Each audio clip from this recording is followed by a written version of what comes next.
Well, thank you for coming, and thank you, Joanne, for inviting me. And whoever did the poster, thank you so much. That was beautiful. Dennis and the students did the student posters. Beautiful work. So thank you so much. I always like to start my readings with a poet by someone else, because I feel all of us who write poetry are in a long line of others. And this is one of my favorite poets. Her name is Anna Akhmatova.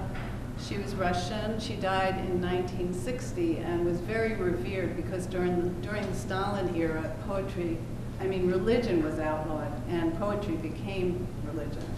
So she would sneak her poems out, people would memorize them and then write them down. So this is a translation by Jane Kenyon, who's an American poet who died recently, and I love her translations. It's called On the Road by Anna Akhmatova. Though this land is not my own, I will never forget it, or the waters of its ocean, fresh and delicately icy. Sand on the bottom is whiter than chalk, and the air drunk like wine.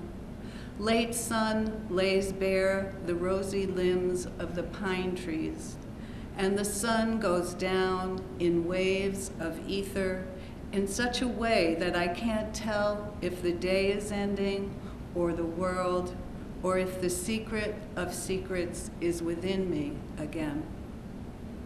The sun goes down in waves of ether in such a way that I can't tell if the day is ending or the world, or if the secret of secrets is within me again. It's just a beautiful, beautiful poem. At Metacomet. Once I floated in a bikini on the Dead Sea, miraculous in all that salt. Years later, a red dress for admiration, then a linen suit for remorse. Now I stare at a lake skimmed by small nerves, 5 dead leaves on it, gliding. On the far shore, a red canoe, a white chair, a tall pine. Everything appears arranged. Between a great love and its aftermath, memory acquires a body, thrashes, floats. Always sky and earth, sky and water, the varied darknesses between. Sometimes in Jerusalem, the innocent are stoned, gunned down. Sometimes bread and wine. In Iran, the carpet maker twists and pulls wool in the old way. A woven phoenix emerges, a branch for it to sit upon. Elsewhere, the holy elephant parts the trees, arrives at the palace, is not let in. Between two thoughts, where am I? Between love's hands, what? It was interesting to me when I read this that Iran was in it, and now Iran is so much in the news, and I read this about 10 years ago. Okay, this poem is called Faith, and it's the first poem in Radio Waves. And the image at the end I got from a book of short stories called For the Relief of Unbearable Urges by a man named Jonathan Englander. So I stole his image, so I'm giving him some credit. So this is called Faith. Not in what I know, this well-appointed house with its shiny floors and strident houseplants, but in a buried place, my life takes root and overflows. There's no confusing desert with damp earth. When I yearn and ache, lie awake between the off-white cotton sheets, afraid, listening to rain pummel the metal roof, I remember a station, one where I once dreamed I met my dead father, a depot in the middle of nowhere that was safe, hard, and true. And although I am deaf in one ear and easily distracted, although my mind with its unruly engine often races past that station, I resemble those tumblers in a story I once read, Jews packed into boxcars who disguise themselves as clowns, sporting piecemeal costumes hurriedly made en route from bits of newspaper, foil from cigarette packs, shreds of prayer shawls, strands of hair, a few clever folk who fooled their captors with their antics, jumping, hooting, wheeling down the wide aisles toward Auschwitz, so convincing that when the train stopped, they leapt free from the boxcars.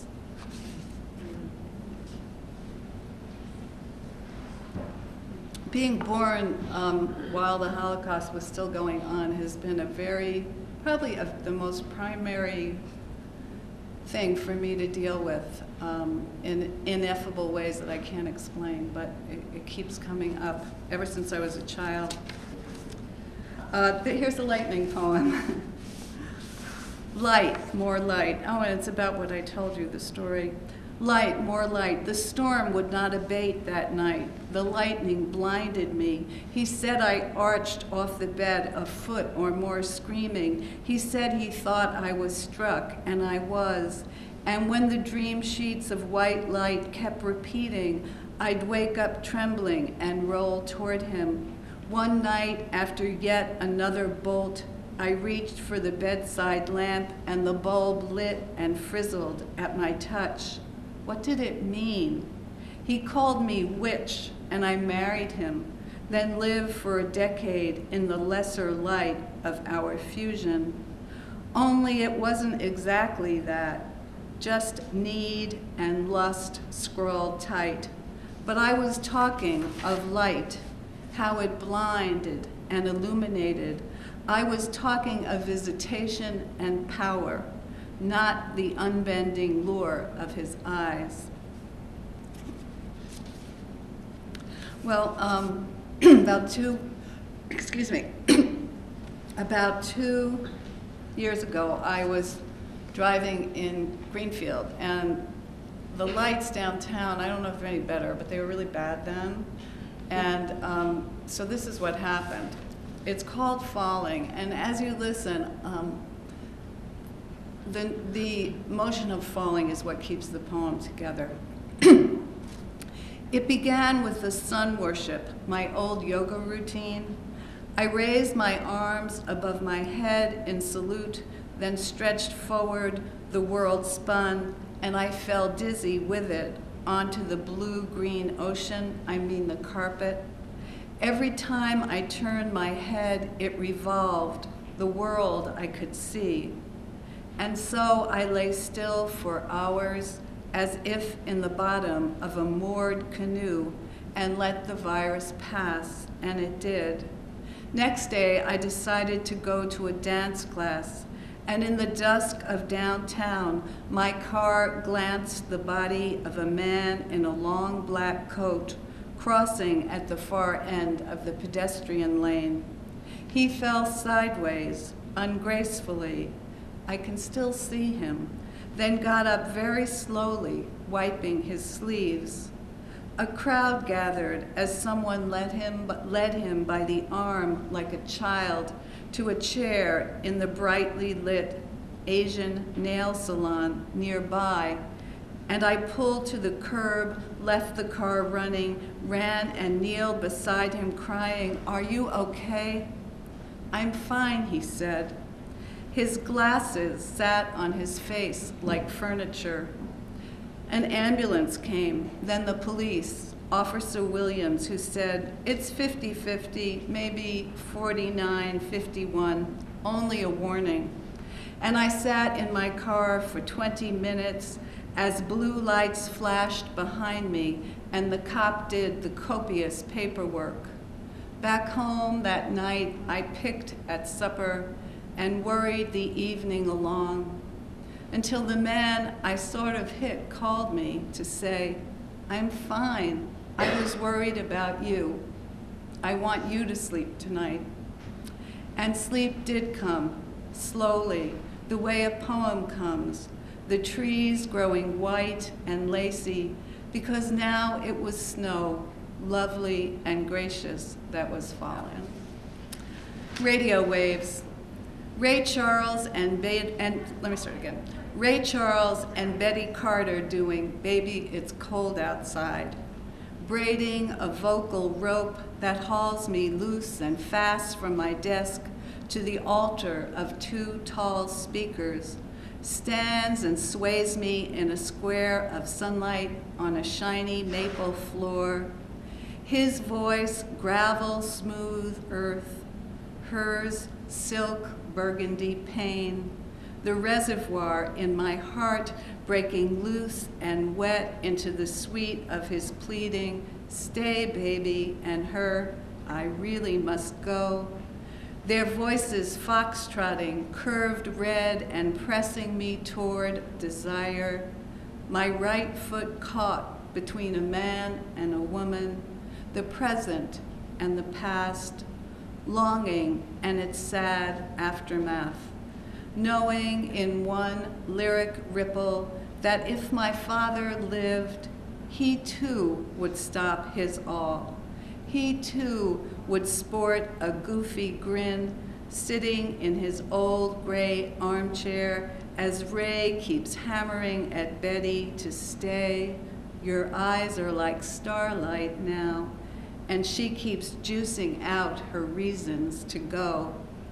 And I see, as song drives me past my usual exit, that my father is still alive, that his unbroken line hauls me to the state, love stronger than song, and the baby it's cold don't go of wanting him is the coal in my old furnace, my dark, brilliant nugget of heat and of trouble. What the poem wants, not the tooth, but the jawbone, not the recipe, but the stew simmered all afternoon, not the day's news, but the street on which it happened, the woman leaning out the window to see.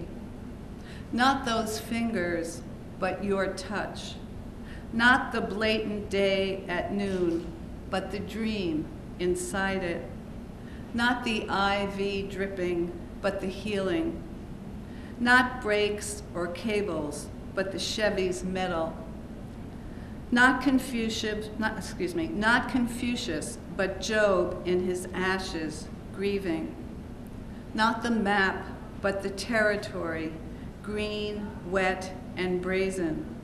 Not a stroll, meanwhile, but a walk now, up the hard incline to the chimney, all that's left of the house. Not the house, but the architect's first conception of it, the movement of pen to paper, the straight line placed there. Not the glossy black and white, but my mother herself. Not the sea, but the fish hoisted out of its waves. Not the siren, but the building up in flames. I think I'll read you one funny one because everyone looks so serious. I do have a funny one, which is dedicated to Mr. Rogers, who's one of my heroes. And it's dedicated to Fred Rogers, who was a part of my life for a long time with my kids. Sunday morning, dedicated to Fred Rogers. So Bill says, he says to me, I dreamed Frankenstein wanted to have sex with me. And I asked, benignly sliding toward him in bed, so what did you do? And he said, looking at the ceiling, I talked him out of it. And because it's a Sunday morning, and March, and sleeting, and Mr. Rogers died only a few days ago, I sing what Mr. Rogers always sang to make little girls feel complete without penises, although he never mentioned them. And I'm going to sing it for you. Some are fancy on the inside, some are fancy on the outside. Everybody's fancy, everybody's fine. Your body's fancy, and so is mine. And I wonder for a second about Frankenstein's privates, as Bill, he says to me, funny, I never use that word. What word, I ask. Fancy, he says. And I tell him that this guy on the plane from Miami, I'd recently flown home from Miami, he says to me, splendid this and splendid that. And Bill, rolling over and pecking at my cheek, says, I don't say splendid either. And then we get up to a lackadaisical Sunday in the neighborhood, except for the sighting of a gray squirrel executing acrobatic feats in an assault on our bird feeder that would put Houdini to shame. And I say to Bill, that guy reminds me of a furry, obese insect. And he says, maybe a worm. And what we do is we bang on the big picture window while simultaneously yelling in a very un-Mr. Rogers-like manner until said squirrel takes off with its pathetically nervous tail into the unthoughtful falling of cold, hard things, I mean sleet. And I say to Bill, I guess this is a good day to do my taxes.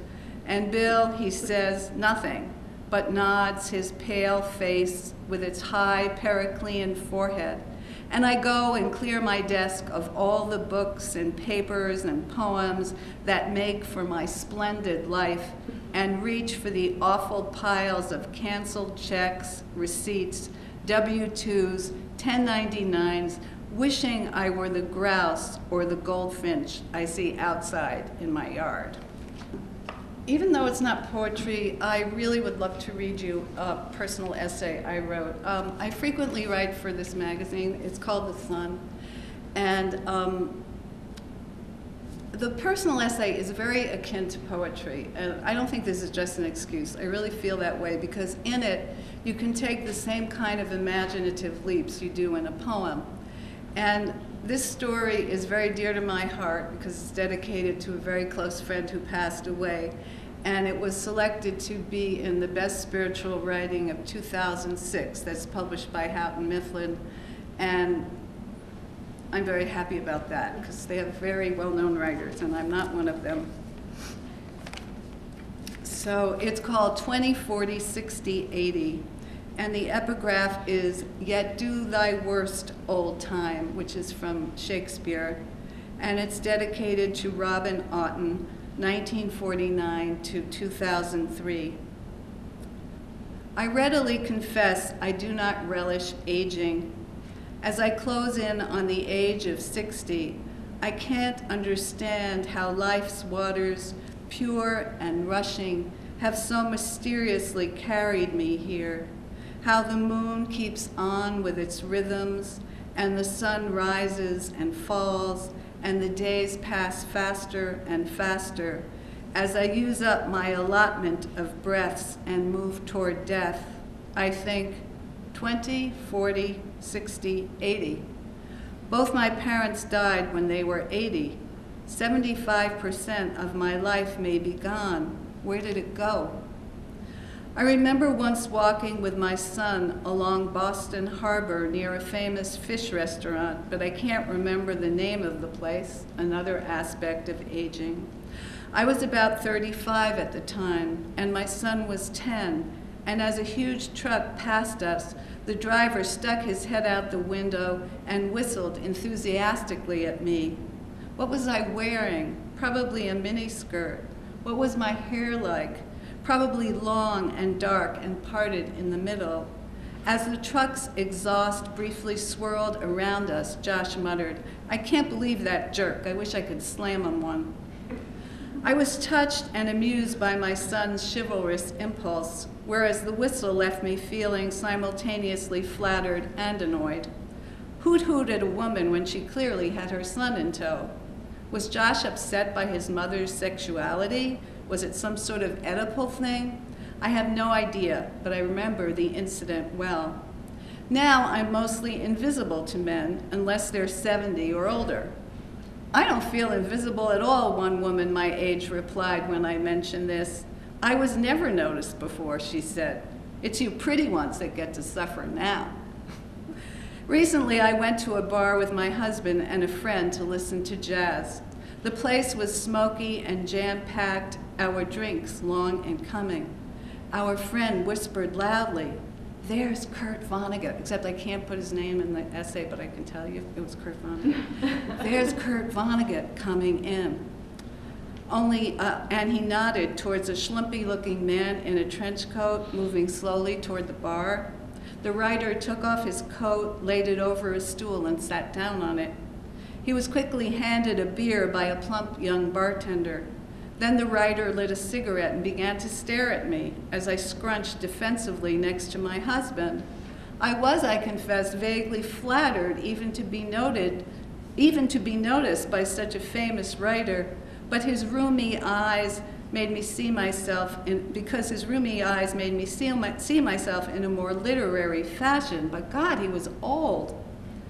How can one accept, let alone enjoy, aging in a culture where God is about 25, where advertisements are filled with 20-somethings in halter tops and tight t-shirts, unless the ad is for a drug to treat incontinence, high blood pressure, or elevated cholesterol? What about the wisdom of age? What about endurance? What about the beauty of a face etched by years that were not always easy?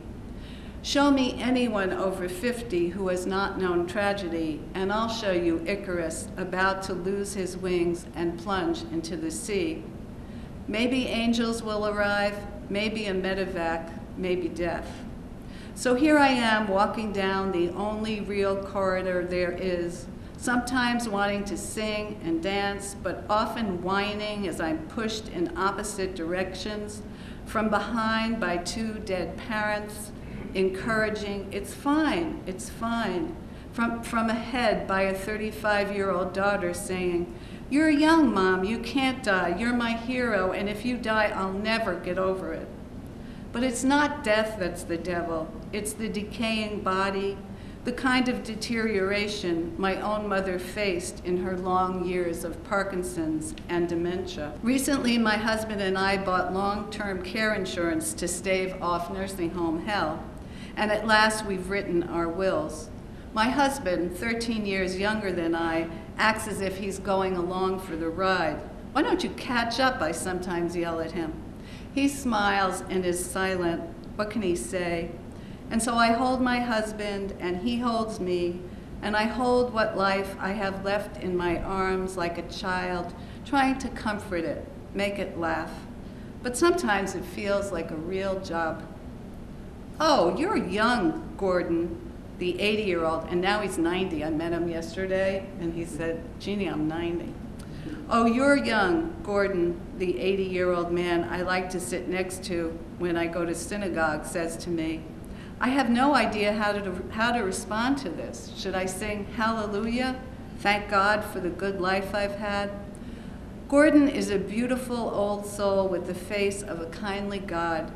Sometimes I feel an impulse to sidle up to him, thigh to thigh, turn that face to mine, and kiss him hard on the lips, but I'm afraid I'd give him a heart attack.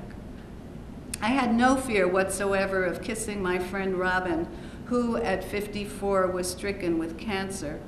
It started in her lungs, then spread just about everywhere else within 2 years, despite chemotherapy, the details of which I heard almost daily.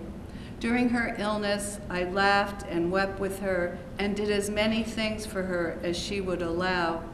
We often held hands and talked above the racket of her 3 parakeets. The last time I took Robin to do errands, the drugstore, the pet store, the market, she marveled, oh my God, Jeannie, you can just get up and go and do all that. It's amazing. Do you have any idea? I paused for a moment and considered. Then I brought Robin home, helped her switch over from a portable oxygen tank to the larger tank in her living room, kissed her once on each cheek, got back into the car, drove past the familiar landscape that I could barely imagine existing without her in it. Now that she's dead, I keep wondering where she is, although I've visited her grave many times. I could swear she was in the barred owl that flew over my head in the woods a month after her death, and then sat in a tree about 20 feet from me and stared.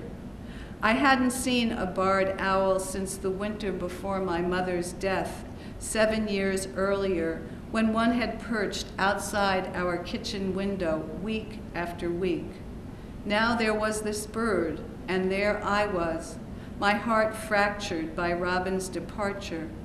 The owl watched me steadily, taking my grief into its black eyes. Then off it flew, and I walked home. I'm lucky to have come this far in life before losing a good friend. What does it feel like, someone in her 40s asked me. It feels hard and empty, I told her.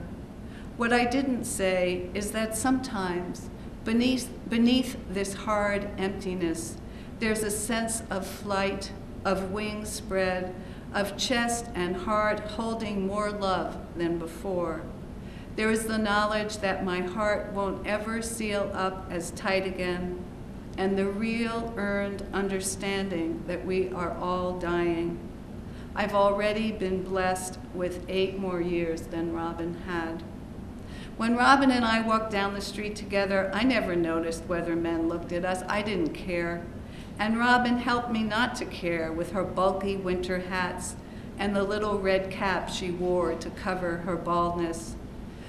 Middle-aged people shrink, crease, fade, and if they're lucky, slowly lose the desire to be noticed, the way we once lost our childhood taste for Necco wafers or Pez. Remember those? My desire to be seen is gradually being replaced by the desire to see the faces of those I love, the cardinal in the bush, the socks of the woman with MS who swims at the Y. Great socks, I tell her as I change from my workout. Thanks, she says. Now that I'm older, I'm going for wilder, especially in the sock department. I think of Robin's strange hats. As we continue talking, this woman says she's 58 and can't wait to turn 60. I can't believe she's younger than I am, I think, as I go off to blow dry my hair so it won't fall flat. When I return, no one else is in the locker room. Robin and I met here 3 times a week every winter for 12 years. Grief suddenly hits again. Packing up my things, I begin to cry. I walk out past a few people, averting my wet eyes. Outside, the late afternoon sky glows pink over the red and white Toyota sign and the bare November trees. Beauty and pain are sisters, I think. Aging and death are sisters. Robin and I are sisters. I can't see Robin as she was, but I see something akin to her in this sky. Part of me, I believe, will never die, but I wonder if I will always miss, just a little, being the young woman who drew stares from strangers walking down the street. A few weeks before Robin's death, my husband and I went to see Wynton Marsalis perform at the Iron Horse. Bill and I sat about 4 feet from the stage, and Bill, who loves music more than he loves me, although he may deny this, was entranced, transported, gone from his body and taken up into pure sound, the way prophets and poets claim we ecstatically dissolve into light at the end. I kept looking at my husband. Bill's a serious guy, not quick with words, which he respects too much to misuse, aware as he is of their often paltry ability to hold truth. Unlike the long note from Marsalis's trumpet, that sound emitted from a gleaming piece of metal, its mouthpiece surrounded by those wide lips and miraculous triple-jointed cheeks. I felt Bill's spirit undulating above his strong, erect body, utterly lost to flesh.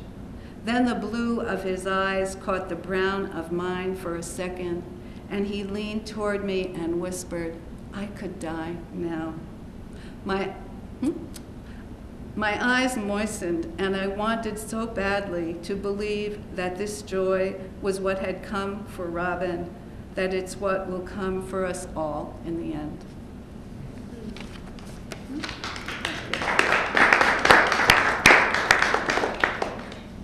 someone said they like to hear me read because I make them laugh and I make them cry. So I make myself cry and laugh.